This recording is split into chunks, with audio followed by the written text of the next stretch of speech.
Gwen's a project that's been evolving over the last 8 years out of a short film that I made called Who's Afraid the Water Sprite as a student. It's a kind of dark, pastoral, Thomas Hardy-esque, landscape-driven narrative about a young girl growing up in difficult circumstances, and it's really her coming-of-age story, really.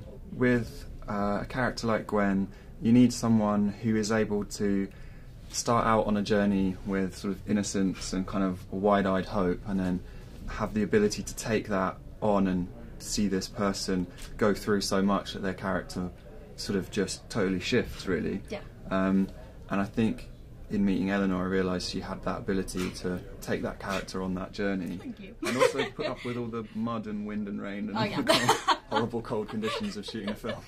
She goes through a lot, and she's very caring in the sense that, you know, she's kind of becoming her mother. She's having to look after her and her younger sister, and she's got so much against her.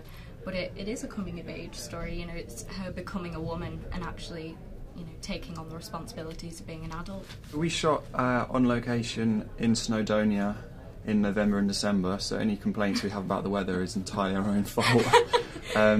And really, I'm very inspired by landscape. A lot of the writing came from walking around and just sort of staying in a cottage up there, and I'd walk around and take pictures in the morning and then go back and write. And a lot of the scenes were inspired by some of the locations. Even the opening with that big monolithic rock is just something that I came across whilst walking around.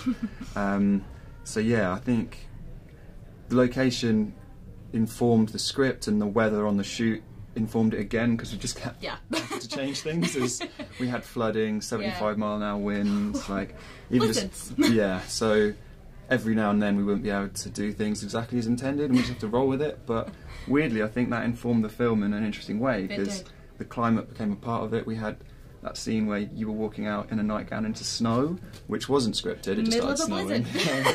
But, you know, we rewrote the end of the scene to work within that.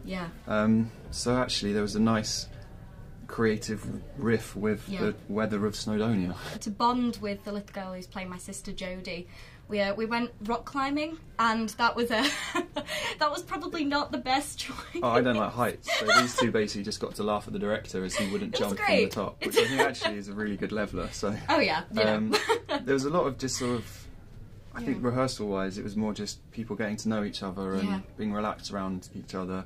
No, it was brilliant being able to work with Will, because you gave me the freedom to just kind of work with it as we went along. And I know we were talking about, obviously, you know, the weather being a big element in being able to work with it, but, you know, having the freedom to work with a script and kind of work with the character as you go along, that's an invaluable experience. Yeah, I was very lucky to have you and Maxine and Jodie, who was so kind of bold and brave and happy to just see what was working and respond. You know, I really enjoyed the freedom of that, actually, and allowing things to evolve and not being tied to a script. And yeah, I think you guys really embraced that, which was amazing for me.